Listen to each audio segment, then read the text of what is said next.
ফজরের নামাজ পড়ে না কেউ, সে ঘরওয়ালারা আল্লাহকে ভালোবাসে। জুমার নামাজের দিন পুরা মসজিদ ভরা, প্রতিটা মসজিদ বড় হয়, প্রতিটা মসজিদ দোতলা হয়, প্রতিটা মসজিদ বারান্দা বাড়ায়। জুমার নামাজে জায়গা হয় না। মসজিদ কি জুমার নামাজের মসজিদ? কথা বলেন না কেন? এজন্য গোটা পৃথিবীর কাফেররা বলে, ইহুদিদের ধর্মীয় কিতাবে লেখা আছে, ইহুদিদের পাদ্রী যারা, ইহুদিদের গির্জার যারা ধর্মের গুরু, আমরা নিজে আরবি কিতাবে পড়ছি, ইহুদিদের ধর্মীয় গুরুরা বলে তাদের গির্জার পাদ্রীদের কথা, তাদের ধর্মের একটা বাণী হলো, মুসলমান যেদিন জুমা এবং ফজর, মুসলমানের মুসল্লি যেদিন বরাবর হবে, ওরা বলে শোনো, সেদিন আর মুসলমানদেরকে কেউ ঠেকাইতে পারবে না। আল্লাহর কসম, এটা ওদের ধর্মগ্রন্থের কথা। এজন্য ওরা কোনোভাবেই ফজরের নামাজের মুসল্লি বাড়াইতে দিবে না। এটা ওদের ষড়যন্ত্র কোনোভাবে। এজন্য সমস্ত গান, সমস্ত মদ, সমস্ত জুয়া, সমস্ত নেশা, সমস্ত অশ্লীলতা, সমস্ত গুনার অফার, সুযোগ, সব রাত যত বাড়ে তত বেশি আয়োজন হয়। কেন? কেন? যাতে করে ইমানদার সকালবেলা মুবারক টাইম ফজর, ফজরকে বলা হয় ওয়াক্তুল ইনকিলাব, ফজরের ওয়াক্তকে বলা হয় ওয়াক্তুল ইনকিলাব, মানে পরিবর্তনের সময়। ফজরের নামাজের সময় ভোর বেলায় বেঈমান পরাজিত হয়, ফজরের ওয়াক্তে ইমানদার বিজয়ী হয়। এটা কোরআন, বিশ্বাস করেন এটা কোরআন।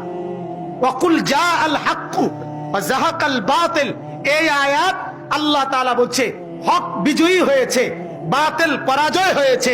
এই কথাটা বলার আগে ফজরের নামাজ এবং তাহাজ্জুদের নামাজ, এই দুই নামাজের কথা বলে এরপরে আল্লাহ এই আয়াত বলছে। এজন্য তাফসিরে লিখছে হকের বিজয় বাতিলের পরাজয়ের জন্য ফজরের ইহতিমাম জরুরি। হ্যাঁ, নবী বুখারী মুসলিমের হাদিসে বলছে ফজরের নামাজ পড়তে যার কষ্ট হয় সে মুনাফিক, মুনাফিক, মুনাফিক। আল্লাহ রাসূলের বুখারীর হাদিস, বুখারীর হাদিস এটা। মুনাফিক সে। ইবনে মাজাহ শরীফের হাদিস আছে, আল্লাহর নবী বলছে যেদিন ঈসা নবী আসমান থেকে নেমে আসবে, ইমাম মাহদী আর ঈসা নবী মিলে দাজ্জালের বিরুদ্ধে লড়াই করবে, আর দাজ্জালকে হত্যা করে আল্লাহর এই পুরা জমিনের মধ্যে, পুরা জগতের মধ্যে ইসলামের রাজত্ব প্রতিষ্ঠিত করবে এই দুইজন, মাহদী এবং ঈসা। কে কে বলেন?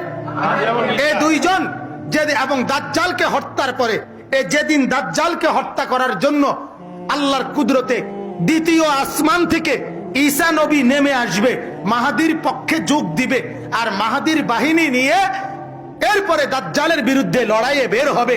আল্লাহর কসম, আল্লাহর রাসূলের হাদিস, যে ওই ঈসা নবী আসমান থেকে নেমে আসবে, মাহদীর পক্ষে লড়ার জন্য দাজ্জালের বিরুদ্ধে বের হবে। যখন নামবে ঈসা নবী, ওই টাইমটা হলো ফজরের ওয়াক্ত, ফজরের ওয়াক্ত, ফজরের ওয়াক্ত। এটা হাদিস, এটা হাদিস। হ্যাঁ,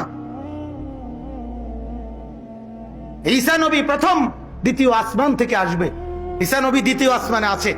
নবীজি মেরাজের রাতে যাওয়ার সময়, আসার সময় দুইবারেই ঈসা নবীকে দ্বিতীয় আসমানে দেখছে, কথাবার্তা হইছে, মুসাফা হইছে। কথা বুঝছেন? দুইজন নবী আছে ছিল দ্বিতীয় আসমানে নবীজির মেরাজের সময়, একজন ঈসা নবী, আরেকজন ইয়াহইয়া নবী, এই দুইজন। তো আল্লাহর নবী বলছে ঈদ নাযালা ঈসা ইবনে মারইয়াম আস-সুবহা, তোমাদের কাছে ঈসা নবী নেমে আসবেন ফজরের ওয়াক্ত, এবং ইমাম মাহদীর সাথে ফজরের নামাজ আদায় করবেন। ফজরের নামাজ আদায় করে ফজরের মুসল্লিদেরকে নিয়ে দাজ্জালের মোকাবেলায় বের হবে। ওই সময় 8টা বাজে ঘুমের থেকে উঠে যাই নাফরমান তে আইয়া কি পাইব? বেরস, বেরস, তে উঠতে শুধু বেরস করবে। এতে তার মেসওয়াক করে না, এতে করবো কি? বেরস। কোন রস ছাড়া, যেটা মেসওয়াকের মধ্যে তো রস আছে, কথা বুঝেন নাই আপনি? মেসওয়াক করলে মেসওয়াকের মধ্যে কি বাইর হয়? রস বাইর হয়। এই জন্য ওইটার মধ্যে কোনো রস নাই, এই জন্য এটা বেরস। কথা বুঝছেন না? বলেন নাউজুবিল্লাহ। হ্যাঁ ভাইয়া, গুরুত্ব দেন, ইহতিমাম করেন। করছেন, আপনারা জিন্দিগির কদর করেন। যুবক, তোমরা জীবনের কদর করো, তোমরা কদর করো। ছেলেরা, তোমরা কদর করো। আগামীর সময়টা বড় বড় কঠিন সময়। গোটা পৃথিবী যুদ্ধের অস্ত্র শান দিতেছে, গোটা পৃথিবী। রাশিয়া ইউক্রেন যুদ্ধ শেষ কথা না। ইউরোপ এটা বুঝছে। গোটা ইউরোপ একত্রে আবেদন করার পরেও রাশিয়া 2টা পয়সা পাত্তা দিছে না। আমরা এটা খামখেয়ালি মনে করেন না, খামখেয়ালি না, এটার শোধ উঠবে। অর্থাৎ এর চাইতে বড় যুদ্ধ লাগিয়ে যাবে, এর চাইতে বড় যুদ্ধ লাগবে। ইমানদারের তখন ফয়সালা নিতে হবে, আমি কি করব, আমি কি করব।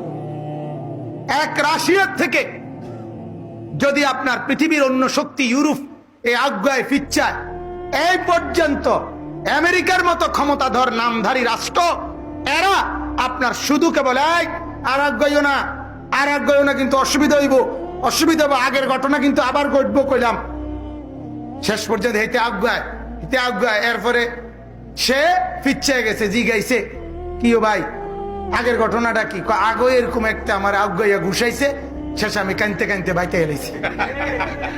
এইটাই বুঝাইতে চাইছি আগের ঘটনা, বুঝেন নাই কথাটা? অর্থাৎ আগে এরকম কি খাইছি, ঘুষি খাইছি। হ্যাঁ, আমেরিকা বোঝে, আমেরিকা বোঝে যে আফগানের মতো শক্তির কাছ থেকে পরাজয় বরণ করে চলে যেতে হয়েছে।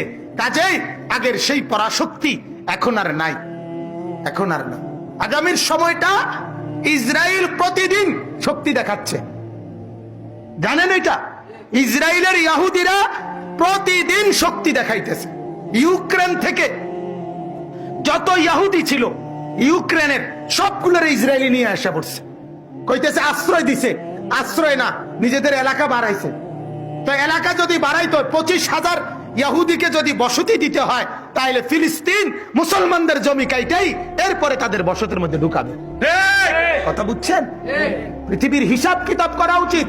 সাদওয়ানের বন বিড়ি আর এই আপেল মালটা আর ফাতা কপি ফুলকপি, এর নাম জিন্দিগি না। সোফার খাট আর পালং, এর নাম জিন্দিগি না।